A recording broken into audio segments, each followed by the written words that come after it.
से एक फौजी जवान की वहां पर भी मौत हो गई। और कुल मिला के इस हमले में अब तक बताया जाता है कि 5 लोगों की मौत वाक़ा हो चुकी है, जबकि 2 और फौजी जवान इसमें जख्मी हुए हैं। आज सारे दिन इस पर नजर रही। जम्मू कश्मीर के पुलिस सरबराह आज इस मौके पर पहुंचे थे आर स्वैन, और आर स्वैन ने सारी सिचुएशन को नजर पे रखा और कल शाम से लेकर अब तक जो कुछ भी सूरत है उसको देखने के लिए या उसमें मजीद तहकीकात के लिए NIA की टीमें भी आज जगह पे पहुंची हुई थी और यहाँ उन्होंने मुआसरे वाले इस इलाके पे नजर रखी। वहां पे आज मुआसरे के दौरान वसी इलाका जो है वो मुआसरे का मैं रहा। कल आपको याद होगा अंधेरा होने की वजह से ऑपरेशन को रात देर गए मुअत्तल किया गया था। आज सुबह एक बार फिर ऑपरेशन लगाया गया और आज ऑपरेशन के दौरान मुख्तलिफ जगहों पे नाके लगाए गए थे और मुख्तलिफ जगहों पर नाकों के साथ साथ पूछताछ की जा रही थी। इस ऑपरेशन का जो मामला आज दूसरे दिन है, इसमें आज फिजाई खिदमात भी हासिल की गई थी, कमांडोज की तैनाती भी की गई थी, ड्रोन तैयारों से भी नजर रखी जा रही थी और जो सूंघने वाले कुत्ते हैं उनको भी इस्तेमाल में लाया गया था। कुल मिला के सूरत जो है वो इस वक्त वहाँ पे क्या है इस पे हमारी पूरी नज़र है और हमारे साथ आकाश मलिक हमारे साथी लगातार कल शाम से इस सारी सूरत पर नज़र रखे हुए वो हमारे साथ मौजूद हैं। हमारे पास खबरें हैं कि 1 दर्जन से ज़ायद अफराद जो मुकामी अफराद हैं उन्हें हिरासत में लिया गया है और ये खसूसी पूछताछ के लिए उन्हें हिरासत में लिया गया। क्या कुछ कहना है, क्या कुछ सिचुएशन है इस वक्त आकाश मलिक से हम जानेंगे। आकाश, पूरा दिन आप इस मुआसरे पे इस सारी सिचुएशन पे नजर रखे हुए थे, क्या है लेटेस्ट अपडेट आपके सामने आपके पास? क्योंकि एक बड़े वसी जो इलाका है उसको ऑपरेशन किया जा चुका है, तो उस ऑपरेशन के दौरान जो आज दिन का ऑपरेशन था, अब चूंकि अंधेरा है ठंड है, तो क्या ऑपरेशन कॉल्ड किया जा चुका है, कॉल्ड ऑफ किया जा चुका है या फिर भी ऑपरेशन जारी है? क्योंकि दिन में आपने हमें बताया था कि वहाँ पे चॉपर सर्विस को इन्फोर्स किया गया था, जो सूंघने वाले कुत्ते होते हैं उनसे भी खिदमात ली गई थी। तो क्या है लेटेस्ट अपडेट, सिचुएशन क्या है? जी सर, मैं आपको बता दूं ये कल शाम को जो है एक आतंकियों की तरफ से जो है घात लगा के भारतीय सेना पर जो हमला हुआ, उसमें जो है कल शाम तक जो है 4 जवान शहीद हो चुके थे। आज सुबह ही जो है खबर आई, जिस तरीके से पहले भी हमने काफी सारी खबरों में बताया, 5वें जवान के, हालांकि ऑफिशियल इस पे कोई भी अभी तक वर्जन नहीं आया। तो इस वक्त की बात करूं, इस वक्त भी वो पूरा इलाका जो मासरे में लेके इस वक्त भी सर्च ऑपरेशन जारी है। हालांकि टेम्परेचर 0 होने के कारण सर्च में थोड़ी सी कमी है। तो इसके साथ साथ मैं अभी बताता चलूं कि इस वक्त भी जो है उस इलाके के साथ साथ जितने भी सुरनकोट के अलग अलग इलाका से डिफरेंस इलाका, उस पर भी जो है सिक्योरिटी बढ़ा दी गई है और पूरे आने जाने वाले व्यक्ति कोई भी जो है, चाहे वो मुगल शहर के हवाले से बात करें, उस साइड से आते हैं या जम्मू के हवाले से, जम्मू साइड से जो भी आता है तो उसको प्रॉपर तरीके से चेक किया जाता है और शनाख्ती कार्ड चेक करने के बाद ही जो है उनको सुरनकोट में आने की इजाजत है। जी सर, कुछ लोगों की गिरफ्तारी है, सुबह आपने बताया था कि पूछताछ के लिए गिरफ्तार किया गया, क्या उनको रिहा किया गया है या अभी तक भी वो गिरफ्तार है, वो अभी तक भी कस्टडी में है? देर शाम को ही जो है सोर्सेज के हवाले से ये खबर आई कि अभी भी जो है वो पूछताछ चल रही है।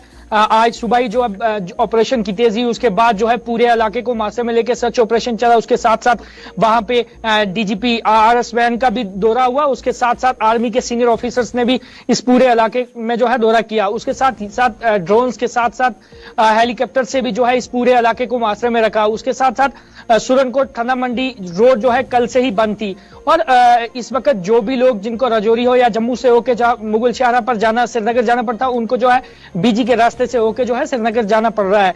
तो इस वक्त की लेटेस्ट अपडेट यही है कि दिन को भी जिस तरीके से हमने बताया कि कुछ लोगों की गिरफ्तारी हुई थी और सेना ने अपने कब्जे हिरासत में लेके अभी भी जो है उनसे पूछताछ जारी है। जी बहुत शुक्रिया आकाश मलिक, हमारे सहयोगी हमारे साथी आकाश मलिक हमें अपडेट कर रहे थे बफलियाज की सूरत, बफलियाज की DJ गली का जो सिचुएशन कल बनी है, उसके बाद क्या कुछ वहाँ पे सूरत है। 1 दर्जन से ज़ायद अफराद की गिरफ्तारी हुई है। उन्हें फिलहाल जिस तरह आकाश बता रहे थे कि उनके पास इस तरह की कोई खबर नहीं है और हमें भी किसी जराए से इसकी कोई तस्दीक नहीं हो सके कि क्या वो जो लोग हैं जिन्हें गिरफ्तार किया गया था, पूछताछ के लिए बताया गया था गिरफ्तार किया गया, क्या वो रिहा हुए या नहीं हुए। NIA भी मौके पे आज पहुंची थी, लेकिन इस मिलिटेंसी जो खिते राजौरी में, चिनाब में इस साल के दौरान देखने को मिली है या किलिंग्स के वाक़ा स्पैर जिसे हम कहते हैं वो देखने को मिला है, उसके पीछे साल का पहला दिन और डांगरी का वाक़ा और उसके बाद रगवार देखा हमने बहुत से वाक़ात देखे।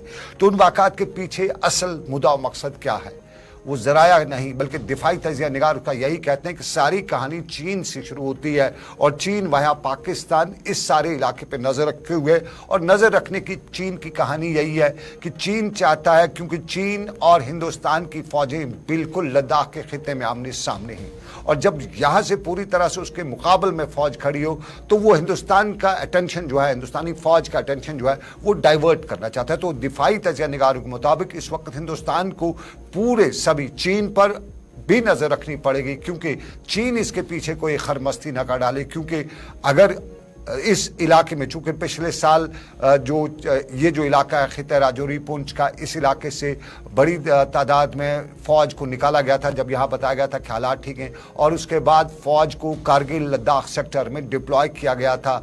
और वो डिप्लॉयमेंट इसलिए होती क्योंकि चीन और हिंदुस्तानी अफवाज का जो PLA है चीन की और उसकी जो है ये उसका बिल्कुल आमना सामना था, तो उसी के बाद में चीन की जो आगे की मूवमेंट थी उसको रोका गया, और अब चीन कहीं न कहीं यहाँ से होते हुए जो है एक साजिश या प्लान रच रहा है, और इस प्लान में हिंदुस्तानी अफवाज को पुंछ सेक्टर में ही वो एंगेज रखना चाहता है, और कोशिश उसकी यही रहेगी कि हिंदुस्तानी अफवाज जो है लद्दाख सेक्टर में मुंतकिल न हो जाएं, और वहाँ पे जब फौज कम होगी तो तवाज़ुन जो है वो बराबर ना हो सके।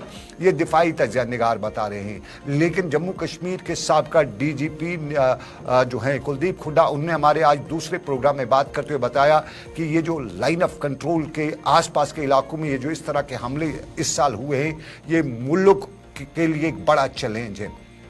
DGP कुलदीप हुड्डा ने बताया है कि जिन इलाकों में पुंछ राजौरी के जिन इलाकों में मिलिटेंटों के हमलों में इजाफा हुआ है वो लाइन ऑफ कंट्रोल के करीब हैं, और चूंकि चीनी लिबरेशन की जो आर्मी है उसकी दरअंदाजी की कोशिश भी हुई है, और कई कंपनी को हटाकर मशरकी लद्दाख में जो फौज को तैनात करने का फैसला था उसके नतीजे में कहीं न कहीं यहाँ जो हिफाजती सूरत है वो कमज़ोर पड़ सकती है। और उन्होंने बताया कि हिंदुस्तान को ये मामला जो है वो बैनुल अक़वामी सतह पर उठाना भी चाहिए, क्योंकि कनाडा में जो कई खालिस्तानी इंतहा पसंदों के मारे जाने के बाद जो सूरत पैदा हुई थी, और अमेरिका की जानिब से भारत को कई मामलात पर तनकीद का निशाना भी बनाया गया था, और उससे पाकिस्तान और चीन को हौसला मिला है, और अमेरिका की जानिब से चूंकि बताया जाता है कि मिलिटेंसी की मुखालफत में लचक आने के इम्कान पैदा हो चुके हैं, तो इस सारे के बीच में मरकजी सरकार के लिए ज़रूरी है कि वो बैनुल अक़वामी सतह पर मौक़िफ़ को मज़ीद सख्त करे, और साथ साथ में लिबरेशन आर्मी पर भी पूरी नज़र रखे। ये तस्वीर के एक रुख, लेकिन आपको दूसरा रुख दिखाते हैं, ये भी लाइन ऑफ कंट्रोल के सांबा डिस्ट्रिक्ट में हुआ है। सांबा में शाम गए 2 अफराद के जख्मी होने की खबर आई पहले, और उसके बाद बताया गया कि एक शख्स पवन सिंह की मौत वाक़ा हुई है। सांबा का इलाका, सांबा के चांदली के गांव में आज मुकामी गांव के 2 लोग जिनका नाम पवन सिंह और रोशन सिंह है, ये जंगलात के एरिया में लकड़ियां जमा कर रहे थे। वहां उनने एक पुराना शल पड़ा हुआ पाया, और जब उनने पुराने शल से खेलना शुरू किया तो वो शल फट गया, जिसके नतीजे में एक शख्स की मौत हुई। पवन रोशन सिंह जो है वो काफ़ी वक्त तक वहाँ पड़ा ही रहा। उसके बाद बताया जाता है जब उसको होश आया तो उसने खुद अपने जो घर वाले उनको कॉल किया, और उसके बाद इलाके के लोग गए, उसको वहाँ से उठाया और उसको फिर जम्मू के GMC पहुँचाया गया है। ये हादसा ही कहेंगे, पुराना शल पड़ा हुआ था।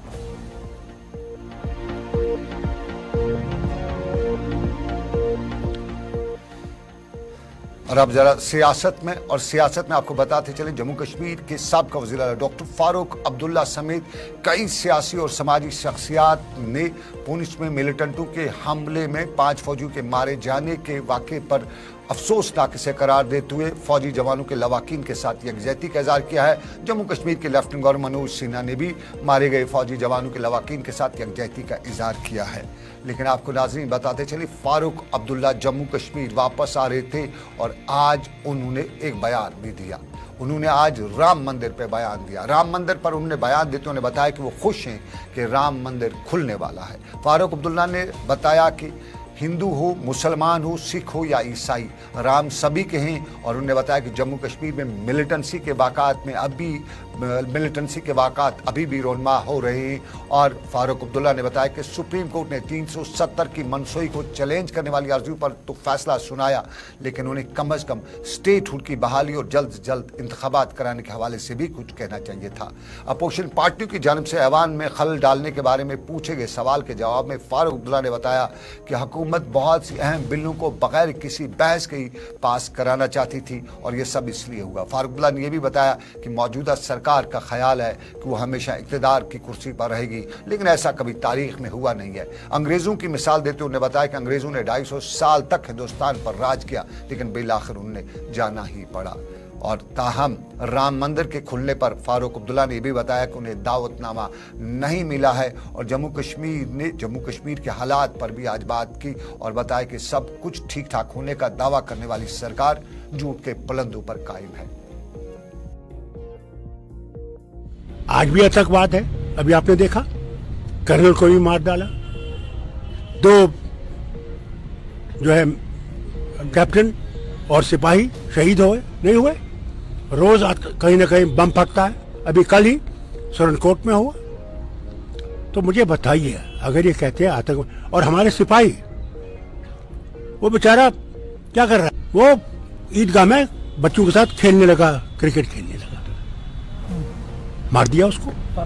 आतंकवाद बंद नहीं हुआ, वहां डंडोरा पीट रहा है। टूरिज्म इतना हुआ, अरे एक टूरिस्ट को गोली लग जाएगी, कोई नहीं आएगा। एक वो बनाया ना किस्सा, ये इनका पहले से है सर। डॉक्टर ये 48 से इनका ये है कि साहब हमने इसको खत्म करना है। सर डॉक्टर जतिंदर सिंह कहते हैं कि अभी कोई कश्मीर में पत्थरबाजी नहीं हो रही है, G20 सक्सेसफुल हुआ है। इसे आप किस तरीके से? हर घर के सामने आपका एक सिपाही खड़ा है, बंदूक लेके खड़ा है, मॉडर्न बंदूक लेके खड़ा है। क्या उसने मरना है? जिस दिन बंदूक उठ जाएगी, देखना किस तरह पत्थर पड़ेंगे, मेरे सर पे पत्थर पड़ेंगे, ठहरना तुम। फारूक अब्दुल्ला जम्मू कश्मीर के हालात भी बयान कर रहे थे। आपको बताएं, आप देख रहे हैं प्रोग्राम। अब तक कांग्रेस वावेला कर रही है और कांग्रेस कल भी सड़क पे थी, आज भी सड़क पे ही रही। राहुल गांधी खुद भी सड़क पे थे और कांग्रेस के साथ साथ दूसरे क्या मामला थे। जम्मू कश्मीर के लेफ्टिनेंट गवर्नर मनोज सिन्हा ने कलकत्ता से बड़ा बयान दिया है। ये सब कुछ रहेगा प्रोग्राम अब तक में, लेकिन एक छोटे से तजारती वक्फे के बाद लेते हैं छोटा सा तजारती वक्फा।